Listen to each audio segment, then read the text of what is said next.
ಅಮೂಲ್ಯ ರತ್ನ doctor Manmohan Singh ಕಣ್ಮರೆ. ದೇಶದಾದ್ಯಂತ 7 ದಿನಗಳ ಕಾಲ ಶೋಕಾಚರಣೆ. ಇವತ್ತು ಎಲ್ಲ ಕಾರ್ಯಕ್ರಮವನ್ನು ರದ್ದು ಮಾಡಿದೆ ಕೇಂದ್ರ ಸರ್ಕಾರ.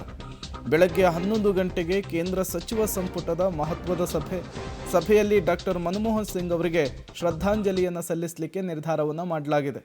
ನೇರವಾಗಿ ಅಲ್ಲಿ ಶ್ರದ್ಧಾಂಜಲಿಯನ್ನು ಸಲ್ಲಿಸಿ ಮನಮೋಹನ್ ಸಿಂಗ್ ಅವರ ನಿವಾಸಕ್ಕೆ ಬಿಜೆಪಿಯ ನಾಯಕರುಗಳು ಬಂದು ಅಂತಿಮ ದರ್ಶನವನ್ನು ಪಡೆಯುವಂತಹ ಸಾಧ್ಯತೆ ಇರುವಂಥದ್ದು. ಈಗಾಗಲೇ ಎಚ್.ಡಿ. ಕುಮಾರಸ್ವಾಮಿ ಅವರು ಬೆಂಗಳೂರಿನಿಂದ ದೆಹಲಿಗೆ ಪ್ರಯಾಣವನ್ನು ಬೆಳೆಸಿದ್ದಾರೆ. ಇದೇ ವಿಚಾರಕ್ಕೆ ಸಂಬಂಧಪಟ್ಟಂತೆ ಮಾತನಾಡಲಿಕ್ಕೆ ಮಾಜಿ ಸಿಎಂ ಜೊತೆಗೆ ಕಾಂಗ್ರೆಸ್ನ ಹಿರಿಯ ನಾಯಕರಾಗಿರುವಂತಹ ವೀರಪ್ಪ ಮೊಯ್ಲಿ ಅವರು ದೂರವಾಣಿ ಸಂಪರ್ಕಕ್ಕೆ ಸಿಕ್ಕಿದ್ದಾರೆ. ಮಾತನಾಡಿಸ್ತಾ ಹೋಗೋಣ. ಸರ್ ನಮಸ್ತೆ. ಧ್ವನಿ ಕೇಳಿಸ್ತಾ ಇದೆಯಾ ಸರ್? ಕೇಳ್ತದೆ. ಡಾಕ್ಟರ್ ಮನಮೋಹನ್ ಸಿಂಗ್ ಅವರು ಇಹಲೋಕವನ್ನು ತ್ಯಜಿಸಿದ್ದಾರೆ. ಇದು ಸಹಜವಾಗಿಯೇ ನಮ್ಮ ದೇಶಕ್ಕೆ ತುಂಬಲಾರದ ನಷ್ಟ. ಅವರ ಸಾಧನೆಯನ್ನ, ಅವರ ಜೊತೆಗಿನ ನೆನಪನ್ನ ಹೇಗೆ ಮೆಲುಕು ಹಾಕ್ತೀರಿ ಸರ್ ತಾವು? ನನಗೆ ಅವರದು 1980ರಿಂದ ಅತ್ಯಂತ ನಿಕಟ ಪರಿಚಯ ಇದೆ. ಮತ್ತು ಮುಖ್ಯಮಂತ್ರಿ ಆದಾಗಲೂ ಕೂಡ ಅವರು ಅಲ್ಲಿ ಫೈನಾನ್ಸ್ ಮಿನಿಸ್ಟರ್ ಆಗಿತ್ತು, ನಾನು ಇಲ್ಲಿ ಮುಖ್ಯಮಂತ್ರಿ ಆಗಿತ್ತು. ಅನಂತರ 2005ರಲ್ಲಿ ನಮ್ಮ ನಮಸ್ಕಾರ ಇಲ್ಲಿ ಕೂತ್ಕೊಳ್ಳೋದು. ನಮಸ್ಕಾರ. ಹಲೋ ಸರ್, ಮಾತಾಡಿ ಕೇಳಿಸ್ತಾ ಇದೆ.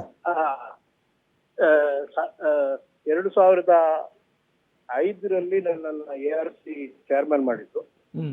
ಅಲ್ಲಿಂದಲೂ ಬಹಳ ನಿಕಟ ಪರಿಚಯ ಇತ್ತು. ಆಮೇಲೆ 2009ರಲ್ಲಿ ಕೇಂದ್ರದ ಮಂತ್ರಿಯಾಗಿ ನನಗೆ ಒಂದಲ್ಲ 5 ಪೋರ್ಟ್ಫೋಲಿಯೋ ಹ್ಯಾಂಡಲ್ ಮಾಡ್ಲಿಕ್ಕೆ ಕೊಟ್ಟಿದ್ದು 5 ವರ್ಷದಲ್ಲಿ.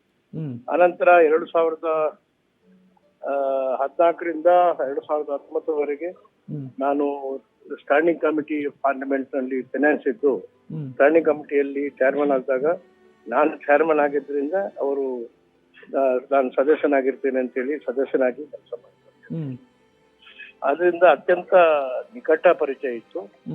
ಬಹುಶಃ ಅಂತ ಒಬ್ಬ ಆರ್ಥಿಕ ತಜ್ಞ ಮತ್ತು ಆಡಳಿತ ತಜ್ಞ ಮತ್ತು ನಿಕಟ ಮತ್ತು ಅತ್ಯಂತ ಯಾವುದೇ ದೊಡ್ಡ ಅಧಿಕಾರ ಇದ್ರು ಕೂಡ 10 ವರ್ಷ ಪ್ರೈಮ್ ಮಿನಿಸ್ಟರ್ ಆಗಿದ್ರು, ಅದಕ್ಕಿಂತ ಮೊದಲು ಫಿನಾನ್ಸ್ ಮಿನಿಸ್ಟರ್ ಆಗಿದ್ರು.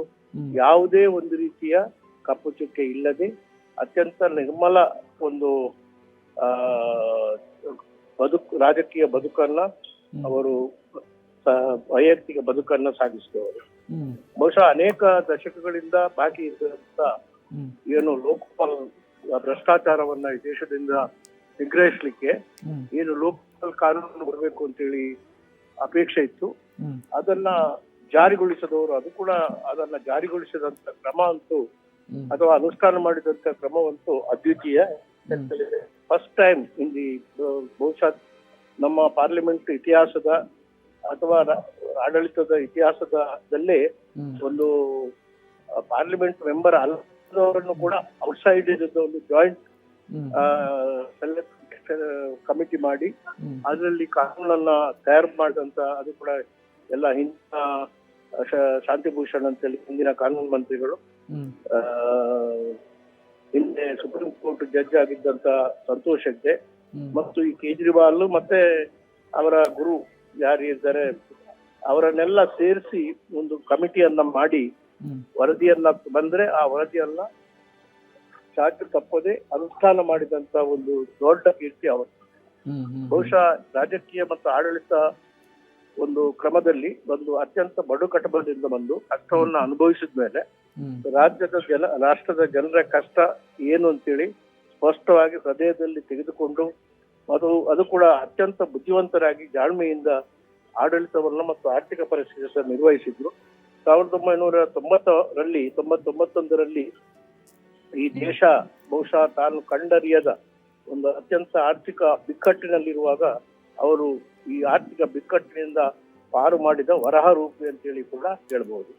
ಅದರಿಂದ ಅಂತ ಒಬ್ಬ ಆತ್ಮೀಯ ಮತ್ತು ಜನರಲ್ಲಿ ವಿಶ್ವಾಸವನ್ನ ಬೆಳೆಸಿಕೊಂಡು ಒಂದು ಯಾವುದೇ ರೀತಿಯಾದಂತ ಕಳಂಕ ಬರದೆ ಒಂದು ನಿಷ್ಕಪಟತೆಯಿಂದ ಕೆಲಸ ಮಾಡಿದಂತ ಆಡಳಿತಗಾರ ನಮ್ಮ ದೇಶದಲ್ಲಿ ಅತ್ಯಂತ ಅಪರೂಪ ಮತ್ತು ಒಂದು ಆದರ್ಶ ಪ್ರಧಾನಿಗಳಾಗಿ ಆಡಳಿತಗಾರ ಕೆಲಸ. Okay thank you sir. ಇಷ್ಟೊತ್ತು ಪಬ್ಲಿಕ್ ಟಿವಿ ಜೊತೆ ಮಾತನಾಡಿದ್ದಕ್ಕಾಗಿ. ಇದು ಮಾಜಿ ಸಿಎಂ ವೀರಪ್ಪ ಮೊಯ್ಲಿ ಅವರ ಮಾತು. ಮನಮೋಹನ್ ಸಿಂಗ್ ಅವರ ಕ್ಯಾಬಿನೆಟ್ನಲ್ಲೂ ಕೂಡ ಕೆಲಸವನ್ನು ನಿರ್ವಹಿಸಿದರು. ಅವರ ನಡೆ ನುಡಿ ಜೊತೆಗೆ ಅವರು ನಡೆದುಕೊಳ್ತಾ ಇದ್ದಂತಹ ರೀತಿ ಎಲ್ಲರಿಗೂ ಕೂಡ ಮಾದರಿ. ಯಾವುದೇ ಒಂದು ಕಪ್ಪು ಚುಕ್ಕೆ ಇಲ್ಲದೆ ಆಡಳಿತವನ್ನು ನಿರ್ವಹಣೆ ಮಾಡಿದವರು ಮನಮೋಹನ್ ಸಿಂಗ್ ಅಂತ ಹೇಳಿ ವೀರಪ್ಪ ಮೊಯ್ಲಿ ಅವರು ಹೇಳಿರುವಂಥದ್ದು.